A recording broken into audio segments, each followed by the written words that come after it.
USC and Washington. All games in the tournament will be broadcast live on the Big Ten Network. No debates, no speculation, just the info you need. That's your KBLA Sports Minute. I'm Ray Richardson. More news, opinions, and conversation when we come forward on KBLA Talk 1580.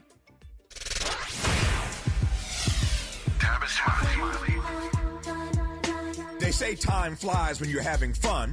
The founding members cohort of the Art of Conversation is almost over. Hard to believe.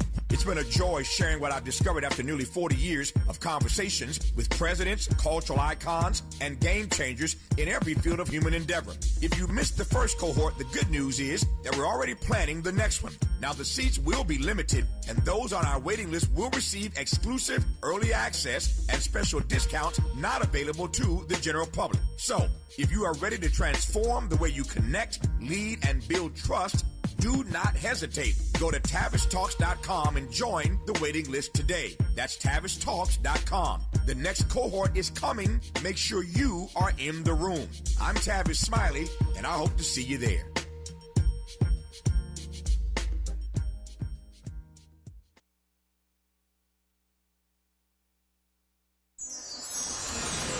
I believe that we will go from guttermost to uttermost. I believe that we will go from slave ship to championship. I believe that we will go from outhouse to state house to courthouse to White House. I believe. He served alongside Dr. Martin Luther King Jr. He ran for president. He kept hope alive for millions of fellow citizens. This Friday, March 6th, KBLA Talk 1580 will carry the homegoing services of the Reverend Jesse Lewis Jackson Sr. live from Chicago, beginning at 8 a.m. Pacific. Join us as we say farewell to a giant, a preacher, a warrior, a man who never stopped fighting for justice. The homegoing service of Reverend Jesse Jackson. This Friday, live starting at 8 a.m. Pacific. Only on KBLA Talk 1580. Hold your head high. Stick your chest out. It gets dark sometimes, but the morning comes. Don't you surrender. When you hold on and hold out, keep hope alive. Keep hope alive. Keep hope alive.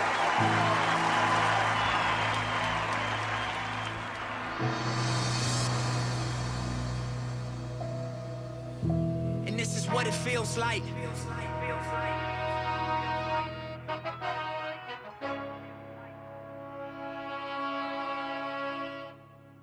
And this is what it feels like.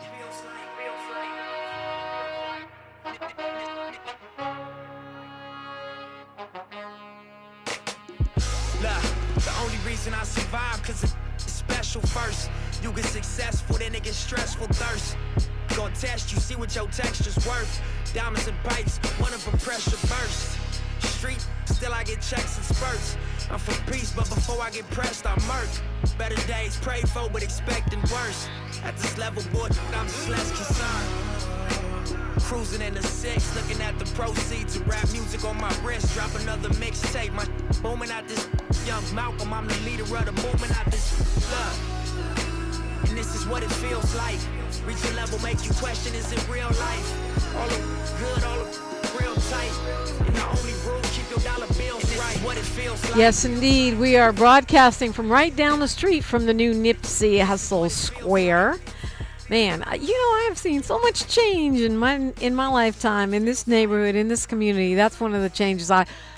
Black Sam, he said, did he knew it would happen? I never would have seen that coming. Nipsey Hussle Square is a thing.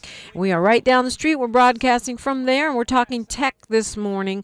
We're being joined by an experienced creative producer and director of photography.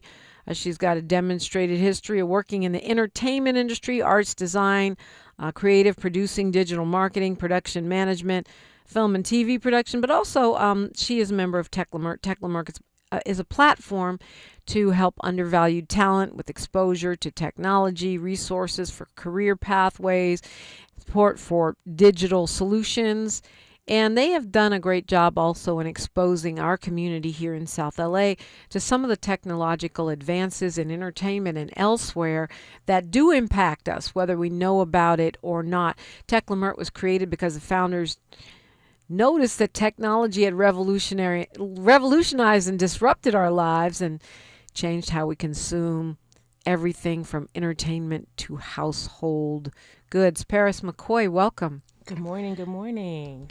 Yeah, it is great to see you. I got a lot of technological questions. Many of them are not entertainment related because of where we are in the world right now, right? We're at war. We are under surveillance. We've got ICE invading our cities. All of these things lead back to tech one way or another. But I'm also in this moment leaning into arts because I feel like that's what we need to do to stay encouraged, to stay strong and resilient and truth-telling in the middle of the madness. So let's start with the entertainment piece and we'll move into some of the other tech questions that I have. I know that one of your projects that you talked about last time was the Tec Leimert vinyl series. What is that? Yes. So we're talking about the audio effect series, and we have produced a beat tape that has been released on vinyl, and this is the second vinyl that we're releasing. So this is volume 2, and we're releasing that tomorrow with our partners Serato and Undefeated. And it's been a really great journey. We did a massive 3-day workshop at Volume Studios earlier in 2025 in July, where we had about 100 producers come through and really just learn about some of the technological advancements in music and music production. Okay, so when you say 100 producers come through, who are these people? How can you even be a producer if you don't know about technology and music production? Well, that's a really good question. That's a good question. I mean, you talking about the analog peeps, or are we talking about young people that don't know yet because they're new on their production journey? It's a little bit of column A, column B. It was similar. And some of the young folks really do understand the value of analog music production. Right. So it was a nice little marriage between analog and digital. Our director of music technology, Camille Davis, she definitely put a lot of work into making sure that the right producers applied and that the right people were in the room. Also, Serato, the Serato team has been just really instrumental in making sure that we understand, where technology is headed when it comes to music production. So for those of us who are not in the music business or producing space, what is Serato? Serato is a if you've ever been a DJ or you've ever looked at a DJ's decks, you might see like this little sticker that says Serato on there. But Serato is a music technology company software, and they are all the software that you see the DJs use. They also have their own software and now hardware that they're producing. So they're a music technology company that really just advances technology in music. Yeah. And it's changing every second. I have a brother that's a music producer. He actually did the open to my show, the First Things First. And he is always buying a new thing, another software, a different plugin, another system. It's the endless shopping network. Molly Bell wants to know what your hat says. It says Black to the Future, powered by tech. What is that about? Black to the Future. Oh, that's the Tec Leimert conference that we have every single year. And it's really just, unapologetically Black to the future. We host it every year in Leimert Park, Degnan proper. And we bring in all types of, we have panels, we have performances, we have conversations, but really it's a space where we talk about where we are with technology, our people, our workforce in technology and entertainment. It's really just a big conference for us to have those conversations. Yeah, I mean, I've been to it many times, and I'm always amazed with the level of folks you guys get to come in. People that maybe they come to Leimert Park, but I didn't think so. Folks that are actually decision makers and power players in the entertainment industry that are in that tech space. It's one of the things that Tec Leimert has done an amazing job of doing over the years. Yeah, I mean, we in Los Angeles and in the state of California, like, we are the leaders in the creative economy. And I don't know if people have heard about that, but that's something that we've been investing and building in, at least the city of Los Angeles, for a very, very long time. When you say we're the leaders of the creative economy, what does that mean? That means, like, we're the hub, California, Los Angeles in particular. Still, even though everybody trying to go do things in Canada and Atlanta and New Mexico, you still think we're the hub? We are the hub still. A lot of the research, we did a project with the National Science Foundation in UCLA in 2024, and it was a research project about the creative economy, but then also advancements in, like, creative, and it was with other communities and organizations from across the country, and they all were asking about, like, Los Angeles, like, we still are the leaders. I mean, honestly, they should be, because when you go other places, even, and yeah, I'm West Coast, okay, whatever, but when you go other places, they do have creative enterprises and studios and all of those things, but it ain't LA. It ain't LA. It's just that it's just not on.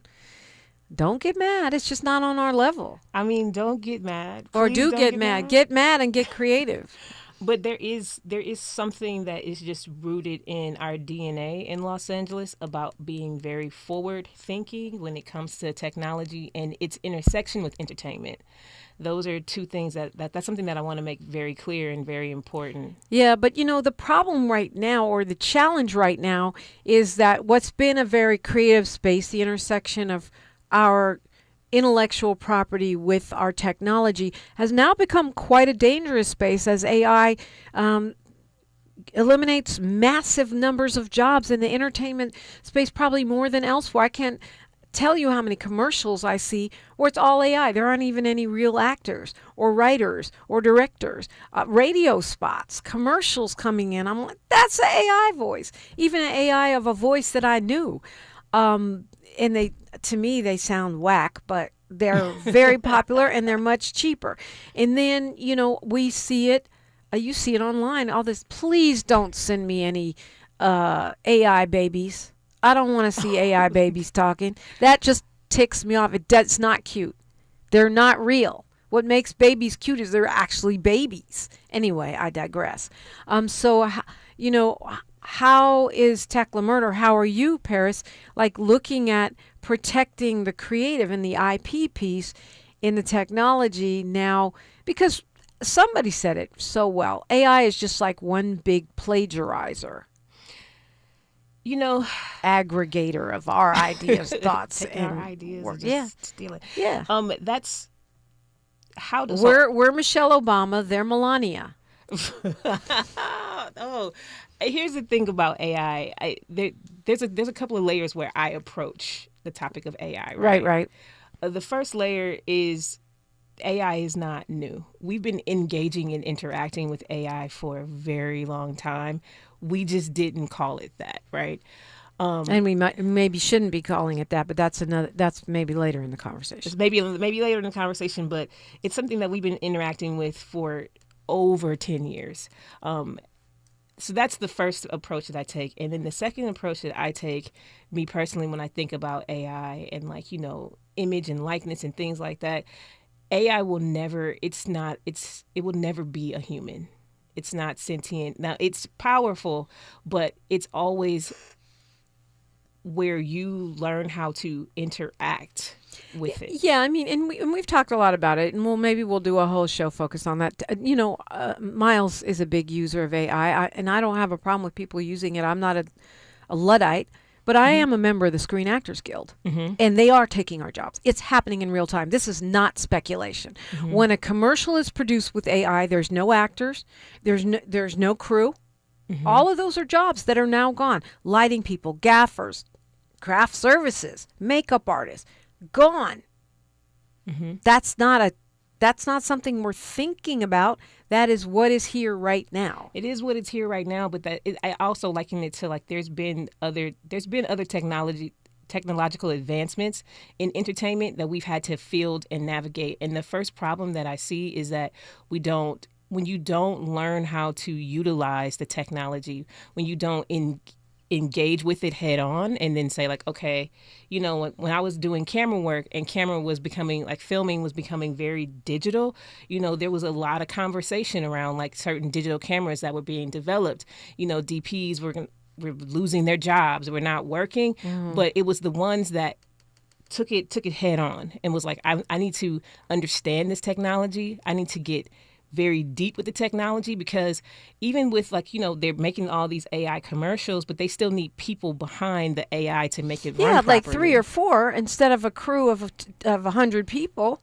I mean, look, I'm not anti-technology. I agree with you. You got to take it head on and use it. But what we're talking about right now is not individual actors and humans taking it on. We're talking about studios.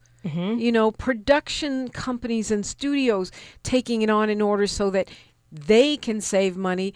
And you want to talk about bypassing humans and unions, and where does that leave us? Now, the good news is I think that the public is becoming more savvy, and a lot of us don't want to see that. It's like, oh, that was a whack AI commercial. Like we're smart. Like we know what's good. We know what we like. We know what we like to see. And so like when the human who knows what they like to see needs to get behind the technology and use the AI so they can make that commercial. I think this is where we've seen in like the arts in a lot of different areas is where that independent who knows how to use the technology can then reshape and readjust the industry. Yeah, I also think we need to be educated, so that more and more people know what it is and so that they can be discerning. I believe humans are going to be all the rage. That humans, real, live, actual human beings, are going to be very trendy. I 100% agree with you. As people like me, if I'm already sick of AI babies, y'all will be sick of them in a year. Oh, they'll be sick of them in probably less than a year. And I always, before artificial intelligence, the thing that's going to be valuable in the future is human intelligence. That was something because it's actually intelligence. Absolutely, and that was something that I was discussing with a group of AI developers 15 years ago. Yeah. We're talking with Paris McCoy of Tec Leimert. We'll continue the convo when we come forward on KBLA Talk 1580. Thanks for starting your morning off with a voice that speaks truth to power and the powerless, getting to the heart of what matters most in our community. This is where authentic conversation meets real action. From breaking news and politics to culture and community solutions. This is where you hear perspectives you won't hear anywhere else. This is where we come together, get informed, and make change happen. You're inside First Things First with Dominique DePrima on KBLA Talk 1580. Good morning, sunshine. You make my day. All the women who independent, throw your hands up at me. This March, we're turning up the volume on the women who changed everything. KBLA Talk 1580 is proud to celebrate Women's History Month, honoring the trailblazers, truth tellers, and game changers who shaped our world, our culture, and our community. From the freedom fighters to the firsts, from the boardroom to the front lines, from the unsung to the unforgettable. All month long, we're celebrating the stories, the voices, and the conversations that remind us that women, Black women, have always led the way. Don't miss a moment. This is our moment. This is our story. Stay tuned to KBLA Talk 1580, Los Angeles' home for the conversations that matter. I'm your girl, you're my girl, we your girls. Won't you know that we love you? If you owe back taxes, listen carefully to rule number 1. Never go up against the IRS alone. They're cracking down, freezing bank accounts, garnishing paychecks, canceling passports. Even your home or business could be at risk. But here's what they don't tell you. The IRS has powerful tax relief programs that could save you thousands if you qualify. That's why smart people call Optima Tax Relief, America's #1 tax resolution firm. Nobody knows these programs like the experts at Optima. Their team of tax attorneys and licensed professionals have resolved over $2 billion in tax debt for people just like you. The IRS is not stopping, so don't wait. And don't take them on alone. For tax help you need, for tax help you can trust, call Optima today for a free consultation. Call 800-919-9077. 800-919-9077. 800-919-9077. Optima Tax Relief. Some restrictions apply. For complete details, please visit OptimaTaxRelief.com. Thanks for waking up with Dominique DePrima on KBLA Talk 1580. Paris McCoy is here. She's part of Tec Leimert, and you guys got a lot going on. We'll get into that. I was talking about, L.A. and how it is still, and I'm glad that you believe that. It's still the entertainment hub. It's still the creative hub, intellectual property generating center of not just the U.S., but really the world. Yep. And I'm still in that belief. I think so too. And I honestly think we may see some bounce back as far as, regaining some of the ground we've lost with some of the tax incentives that the state and city are looking at for production, for bringing production back. And when humans come back in style, in a way that I believe is going to happen with a real serious backlash. People are we're barely starting to hear it, but I think it's going to get louder. I don't want a robot. I don't want a blow-up doll. I don't want a fake commercial. I don't want a pretend actor. I want an actual person with a heart, lungs, and blood pumping through their veins. Yeah, I mean, like we all, at least in the creative space and in the art space, we want real people. We want real people. We're just using the technology to produce the art. But if you don't understand the technology, then you don't know, it's a tool in your belt. You don't have to use it for everything, but you should understand it for sure so you know when and where to plug and play the tech. Yeah, I think that what I was trying to make the distinction between using it as a tool, as a small business person or an individual. I know, for example, that I would not have been able to have my career in radio and be a full-time single mom if it wasn't for technology. I'm sitting at a basketball game of my child, editing for tomorrow's show on my phone. When I started in radio, I wouldn't have been able to do that, which means I would not have been able to fulfill the requirements of my job and the requirements of being a mama. 100%. So I'm definitely not against technology, but what I'm talking about on the corporate level, where they just are always trying to downsize, and downsizing means removing human beings that they have to pay salaries and wages to. That's what our unions are for.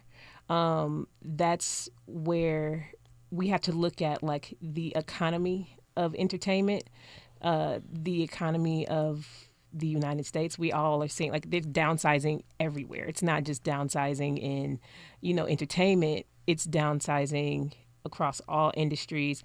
And the whole idea is for us to understand, at least at Tec Leimert, is to look at workforce and where we sit in these downsizing, in these downturns. Yeah, how to be on the winning side of change. And then to also just educate and upskill on what you just talked about is how can we empower the independent person to use this technology to multiply themselves in certain areas to where they can stay in the industry. They can learn, the education is in their hands, Yeah, my skepticism has to do with guardrails and predatory capitalism and the way that predatory capitalism weaponizes technology against actual workers. That's where my, we see what's happening with Amazon, where they think they're going to fully automate those warehouses and get rid of all the people with jobs. We'll see how that works out. But I also think that's where the seed of innovation comes from. That person who was working at Amazon and they understand some of the technologies and how that works, and then they got laid off, and then they're like, hey, this is not right. I don't like this. I don't like how this went.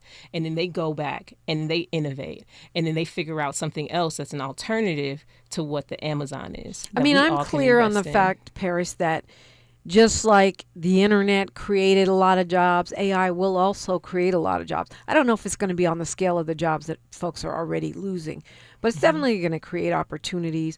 There was no such thing as a social media manager, for example, before the internet, because there was nothing to manage, right? So opportunities always come from crisis, always come from new technology. But I think this is a very specific threat to creatives in terms of the intellectual property and the fact that, when you talk about this idea, is artificial intelligence even intelligent? It's really what it is. It aggregates human intelligence. And that's, I think, why I wish I could remember who to attribute that to. Somebody said it's really just a giant plagiarizer, because training AI means taking work, intellectual work that was done by humans, and feeding it into the system so the system can consider it when it spits stuff back out to you. I 100% agree with you in that fact, but then I think that that's also where people and artists and creatives have to understand, like, where their voice plays into policy. Like, for instance, I think that I was just reading this morning, very early this morning, that I think it was music that is created with AI cannot be copywritten. So and that has gone through.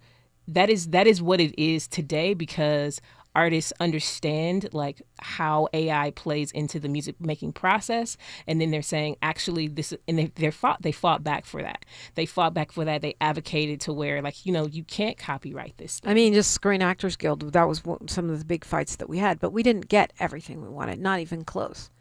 And so we got some skinny, frail guardrails, and the industry has had time to regroup. I'm not really confident about where our next contract is going to be with it. But, obviously, we always want to innovate and creatively find our way forward with these kinds of challenges. Well, we are going up against ginormous corporations whose number one interest is only money. It doesn't have to do with art and the thriving of artistic and creative abilities and entities. It doesn't have to do with human beings and whether they get health care, food, shelter, clothing, or rights. Only has to do with more and more money and the idea of infinite growth, which is a ridiculous and unsustainable idea, but from what I can tell, one that these tech parents have fully embraced. Yeah, that is true, but I think that, if we just be really frank about it, the entertainment industry has always been based off of that model. And it's always been like the innovators who have, like I said, have taken the technology by storm, have come up with new technologies to support the independent, like the independent musician, the independent filmmaker we've seen time and time again where they've changed like industry. They changed the industry. But you also see the Little Richards and, all of the artists along the way who have had their intellectual property ripped off, never been properly compensated, and then we glorify them on Instagram, but that doesn't feed their kids and grandkids. But we've also, we've seen where we've used technology to find out, like, where they weren't compensated, to really, So we can all be mad about it, but does that pay them? So we all can be mad about it, but it just gives us the pathway to look at, like, okay, if we're mad about it, then we have to make sure that we change the policy so that we can give them their money. Right. More on that. We're up against the clock on News, Traffic, and Sports. Paris McCoy, my guest on KBLA Talk 1580. She's reclaiming her time on KBLA Talk 1580. More First Things First with Dominique DePrima when we come forward.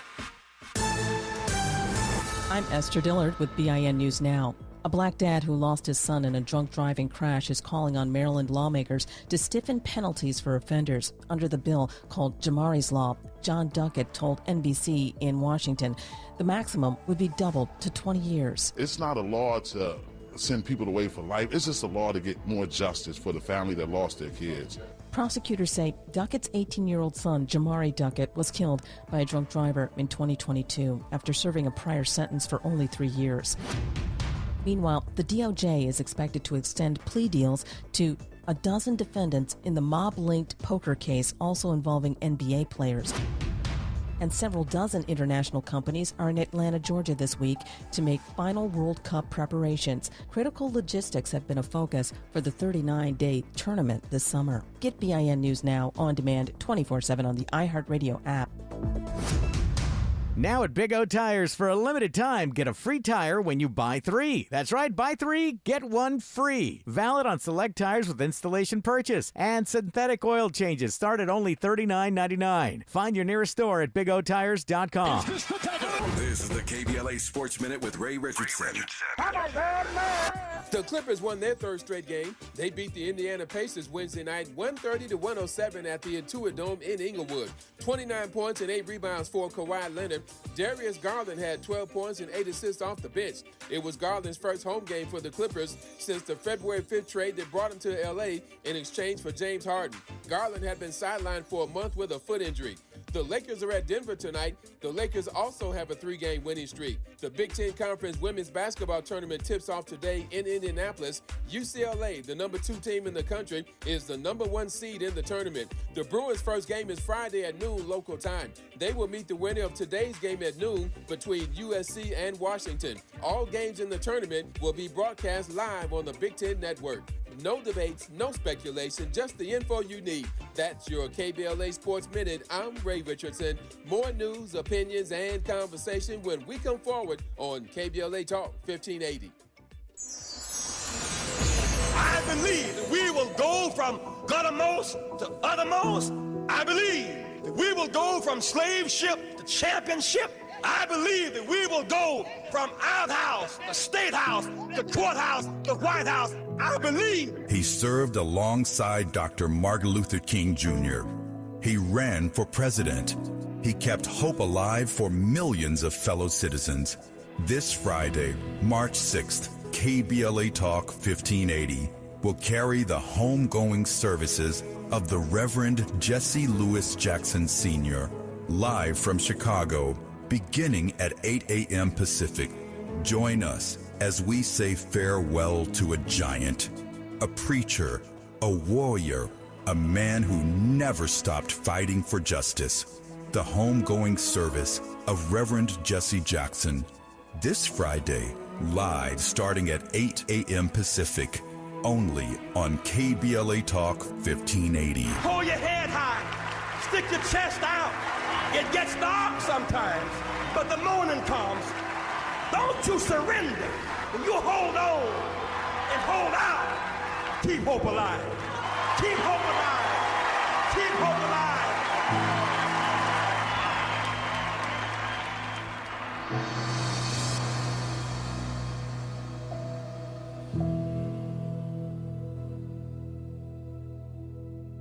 KBLA Talk 1580, connecting you with the world. African Focus Incorporated is a community-based organization whose mission is to bring Africans and African Americans together, lead charitable initiatives on the motherland, and educate people from all walks of life on the beauty, legacy, and opportunity of Africa's 54 nations. And it's that time once again when African Focus is teaming up with KBLA Talk 1580 for our 8th annual African Focus Trailblazers Tour. Travel with us in 2026 when we're headed to the southern African nations of Zambia and Botswana for a historical, cultural, and vacation tour led by me, Dominique DePrima, Cultural Ambassador for African Focus Incorporated. Enjoy luxurious accommodations, conscious fellow travelers, shopping, adventures, cultural tours, wildlife safaris, and a giant waterfall, one of the world's 7 wonders, along with a chance to be of service at an orphanage on the continent. Become an AFI trailblazer by exploring the motherland with a nonprofit organization that has members in Africa and America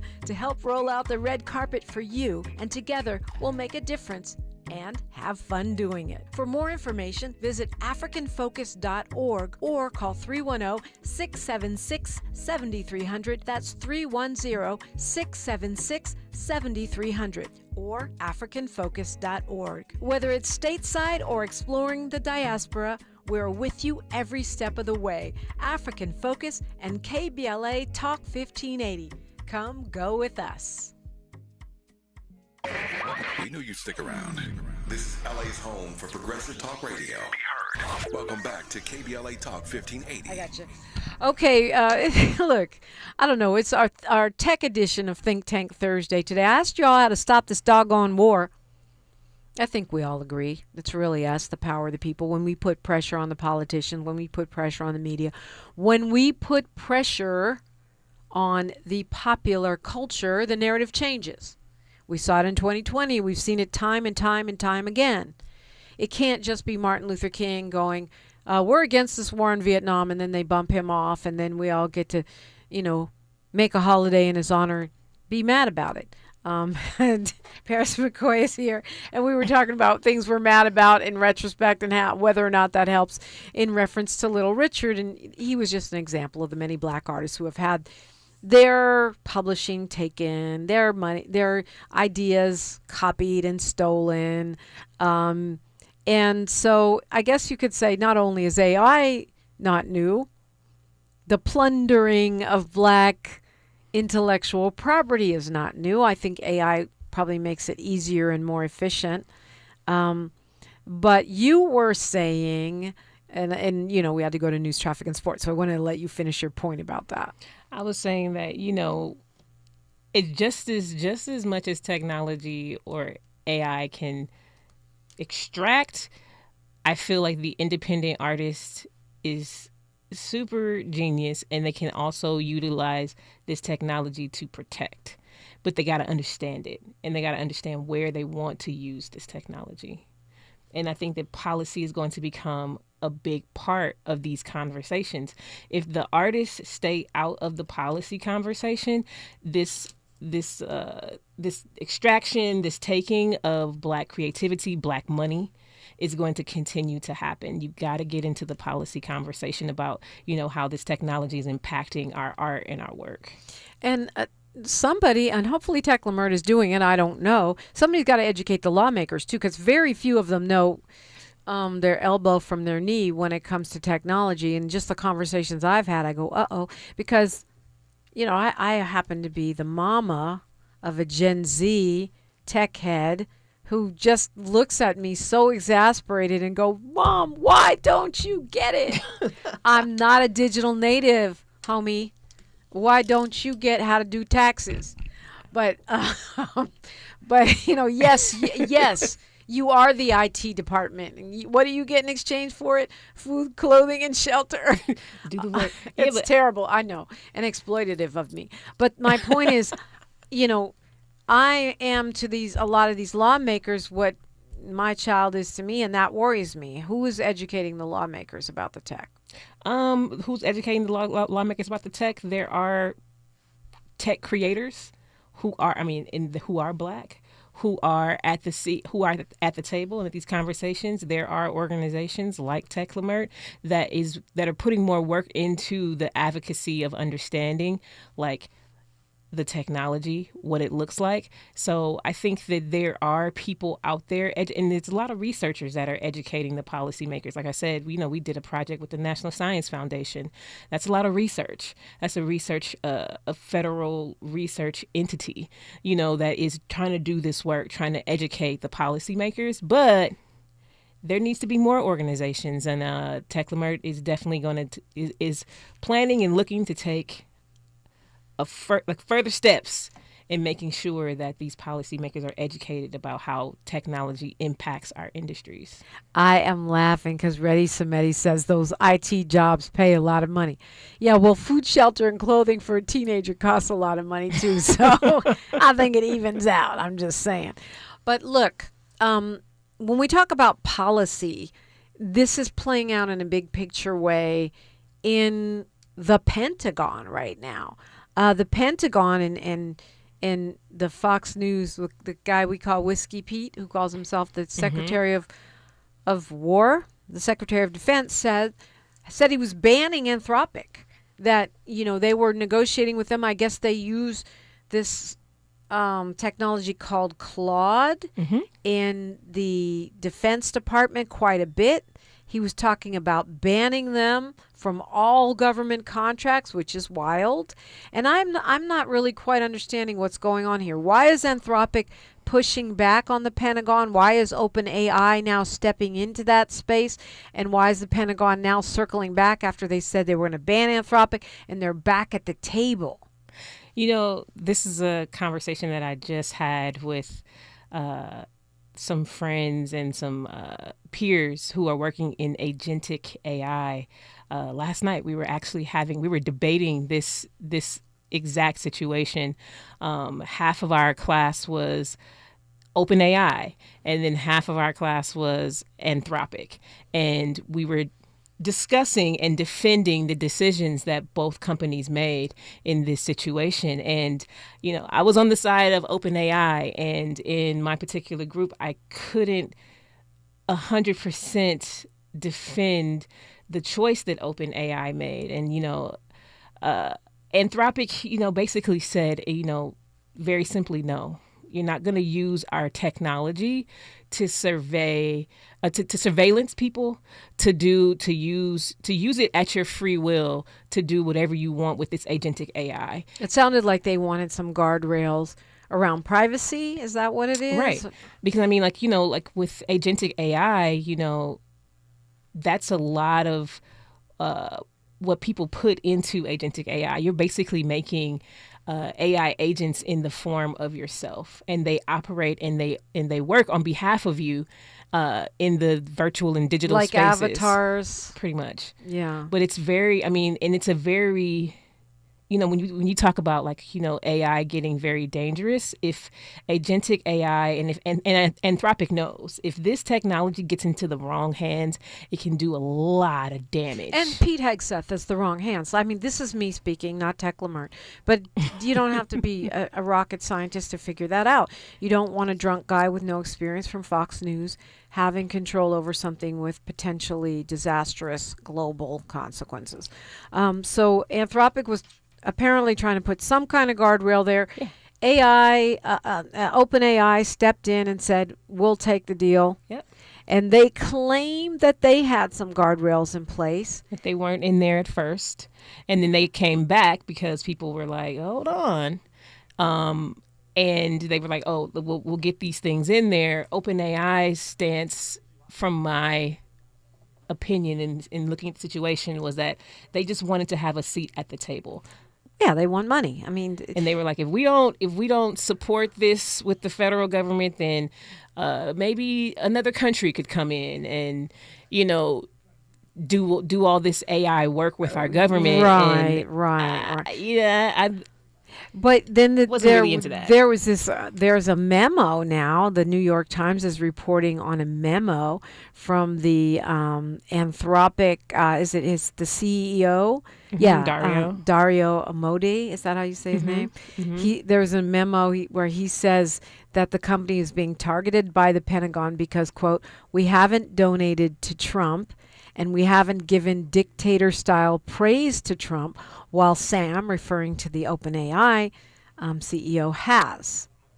Now, he also criticized OpenAI and said their guardrails are not really effective, that they're kind of just window dressing. I mean, you know, OpenAI says that, you know, this is all from what I'm getting in the news, just like you. Right. But OpenAI says that they're not going to give the federal government full access to the technology, and they have these guardrails and things like that. But from my opinion, what's happening behind closed doors, we can't really guarantee that. No, we don't know, right? We don't know that. We don't see the fine print. But Dario Amodei said that the OpenAI contract has left the Pentagon a lot of loopholes to get around these guardrails, and he quote, the quote is that he said it was 80% safety theater. For me, and I can't disagree with that. For me, in my personal opinion on this technological landscape with this AI, is that the only safe thing to do is to say no. With our current administration, right, you cannot give them access to what Anthropic and OpenAI have access to, because these are These are millions and millions of people putting their brains into these language models, and so it's kind of, and we've all been training. Millions of us have been training these things, and so, in my opinion, Dario was like, there is no compromise in this. He's standing behind the people. Well, we'll see, because now they're saying they're back at the table. Altman is saying that, yeah, they've negotiated stronger safeguards. We'll believe that when we see it. But there's billions of dollars at stake, and Anthropic has been doing really well. So they want to keep the billions flowing in. Also, apparently the Pentagon has, or at least some top generals have admitted that this, defense contractors, I guess they're talking about that this Claude technology is better than the alternatives, and they don't want to have to remove it from their systems. Claude is powerful. What does it do? It's agentic AI. It literally, you can create an AI agent that can think, operate like you, but times 10 times, even more. It's a very powerful brain. And it's just, and it can work. It can work, and it can do the research of 1,000 brains when you're asleep. It's nonstop. It's a machine. Well, it's according to the New York Times, Claude was the only AI tool that was allowed into the classified systems of the Pentagon until very recently. So apparently they were relying on it a lot. They used it in Venezuela. They're using it in Iran. And they think it's going to be a whole expensive mess to take it out, which is why I assume that's why Anthropic is back at the table. Yeah, and there was a conversation, again, amongst my peers, when do we unplug? The consensus is we don't. There's no stopping this. This is what it is. You can't unplug AI. It's already in. So, and I think that's why. It's already in, but it doesn't function without the massive power.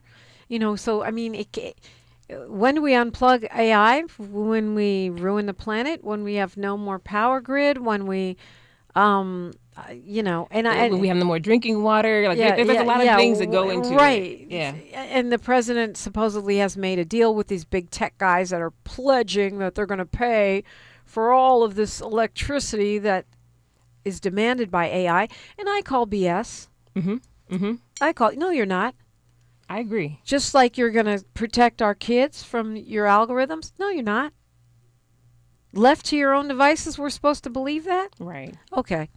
So if we're not unplugging, then it sounds like you're putting all of your faith in policy. Yeah. I have to. For me, I think that but it's the people behind the policy. Right now, our administration is our administration, and it's, what it is, but it's not forever administration. So I think that the people, if they understand that they have the power to affect policy, don't just put it in the hands of current administration or one councilman or whatever the case may be. It's you're a constant driver in how in what policy looks like. So last week, the Secretary of Defense said Anthropic was a supply chain risk to national security. Today, he's back at the table negotiating about Claude. And I guess the reason that I'm bringing that up is because I don't know that the general public understands how deeply embedded technology, AI, and software is in our national defense system at this point. It's not just AI, and it's not just OpenAI and Anthropic. We're talking Palantir. We're talking all of these big tech companies that are now providing software to the Pentagon. These are multi-billion-dollar contracts. These are the same folks that were sitting up on the dais with Trump at the inauguration. Same people. That's exactly what I was slapping down millions to the inaugural fund. I know that, a lot of folks, depending on where you sit, was I didn't watch the inauguration, but one thing that was very clear, I did too. And one thing that was very clear is that big tech is heavily engaged with our government. That was a clear display of how, we say the corporations is the real government. I think it's big tech is the real government. And so at that inauguration, at that inauguration, when I saw all of these big tech heads that were at that was a clear sign to me, is that like this particular season in American government, we're going to see big tech play out. We're going to understand how much how technology is involved in every single aspect of our life. Yeah, every single aspect. And maybe some folks have accepted that when it comes to their computers or the library or school or losing their job. But when we're talking, we're at war right now. We're at war with Iran.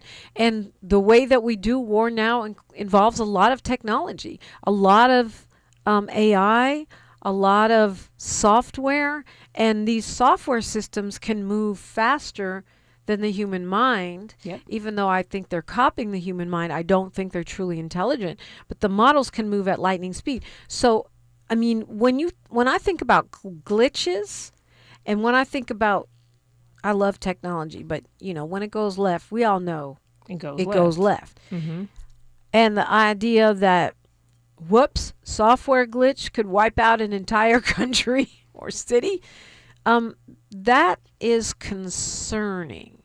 It is concerning, and I think it's concerning, and it becomes even more fearful if you don't even understand how to even approach the conversation about how technology is being used in our defense and like in war. I think I don't want to oversimplify it, but I want to take it back to the basics. Like, do you even, like, let's make sure we understand what AI is. Okay. So that's where we'll start when we come forward. Time flies when you're on the radio, but we'll finish where we started. What is AI? That's next with Paris McCoy. Tec Leimert is in the house, and we'll find out how to get that music too. KBLA Talk 1580. More of First Things First with Dominique DePrima when we come forward. They call it progress, but progress has a price. Land once held in black hands, taken, stolen, erased. Acres paved into highways, fields burned. Homes replaced by parking lots and broken promises. Every deed lost was a dream deferred. We talk about millionaires, but what about the millionaires that never were? The farmers whose soil was seized. The families who watched their inheritance disappear. The wealth that never had a chance to grow because its roots were ripped from the ground. They took the land, but never the legacy, because the soil remembers, and so do we. Every story matters. Our mission is to collect, preserve, and amplify these stories. If this is part of your family's history, visit blacklandlost.org/share your story and help bring us closer to justice. Protect yourself from Medicare card scams. Scammers may call, email, or even knock on your door claiming they need your Medicare info, asking for money, or threatening to cancel your benefits. Don't fall for it. It's a scam. Remember, Medicare doesn't need to verify your information. They already have it. Medicare won't charge you for a new card and will never threaten to cancel benefits. Check your Medicare statements for suspicious charges and report scams to the California Senior Medicare Patrol at 1-855-613-7080. We're here to help. Getting around LA doesn't have to cost a lot. Metro has fares that fit every budget. 20 free rides for qualified riders through the Life Fare program. Free passes for students with GoPass and affordable options for everyone in between. Wherever you're going, Metro's got you covered. Visit metro.net/fare programs. Hear that? That's the sound of your life. Perfectly imperfect. Beating in rhythm to the world you've created. But every time you drive after drinking, the music gets drowned out. Your life sounds pretty great. Don't let a buzz ruin it. Buzz driving is drunk driving. Don't drive buzzed. A message from NHTSA and the Ad Council. The conversation continues right now with Dominique DePrima on First Things First. Paris McCoy is with Tec Leimert, and we can find them at Tec Leimert, right, on all the platforms. Yep. With no H, just TEC. Just TEC, Technology Entertainment Convergence. That's what that's for. And y'all better know how to spell Leimert. Tec Leimert. Okay, so the giant question was, what is AI? What is AI? AI is artificial intelligence, and I've put a lot of inflection on artificial. It's not human. It's artificial intelligence, and it's at its simplest explanation. It is a lot of large language models. It's a lot of our brains and thoughts kind of put into a machine, and the machine kicks out information that we put into it back to us, depending on what we ask. So my child says that there really is no such thing as artificial intelligence. It's just like one huge chat bot. It's just one huge collective brain. But which I mean, like an encyclopedia, right? But that's a form of its own intelligence. But why is it wrong so much? I mean, I've noticed lately. I've been fact checking a lot of stuff, that comes up when you, because they force you to have AI. I'm trying to just Google something or DuckDuckGo something, and they make me read the AI first. I just want to DuckDuckGo. And a lot of time it's wrong. Because it hallucinates. I mean, a lot of times humans are wrong. Like sometimes we say things. Yeah, but we know that. People think artificial intelligence is automatically right. It's not automatically right, and that's where you have to really understand, like, where you play into this as a human. Right. Artificial intelligence is not always right. It hallucinates. It can and if you don't fact check what it's telling you, it can be right in a lot of ways, but it can also be wrong in some ways. And if you're not fact checking that, if you don't understand, like if you don't use your human intelligence to have a conversation with the artificial intelligence, you will be given some answers that can be wrong. Yeah, I think we should rename it artificial information, because to me, to be intelligent, you have to be able to think. But anyway, where should we go to learn more? How can we be smarter about tech? Come to Tec Leimert. Follow us on IG, techleimert.org. We're constantly having these conversations. We're constantly in spaces and places where we can deep dive into like how to use these tech tools. To me, artificial intelligence is a tool. Yeah. It is a tool. Yeah, and it's a growing tool. And so it's beautiful that we have Tec Leimert like in our community and you guys' events. If you haven't been to a Tec Leimert event, I encourage you to go. They're friendly, they're interesting, they're not boring, and they're fun. Yeah, and we have, programs where we're upskilling and training. Our audio effect, this particular cohort is, coming to releasing our album tomorrow, actually. Where can we get it? It's actually not for sale, but we do have 100 copy on hand. Maybe we'll do some raffles, some giveaways, but So what does releasing it mean if it's not for sale? We're actually putting it out in the market, so you can hear it. So you can hear it. We're not selling the vinyl, but we're actually giving it. It's a gift to the community. I got you. So where do we hear it? We can hear it right now. It's on SoundCloud. And then it's going to be on other DSPs starting tomorrow. Tec Leimert on SoundCloud? Yeah, we have a Tec Leimert on SoundCloud, and we also on our IG. You can find the link for the mixtape or the beat tape. Okay. And you'll be able to go to all the individual artists who release their tracks. Paris McCoy, thank you. We're in real time. This is super analog right here. Paris McCoy, thank you so much for coming in.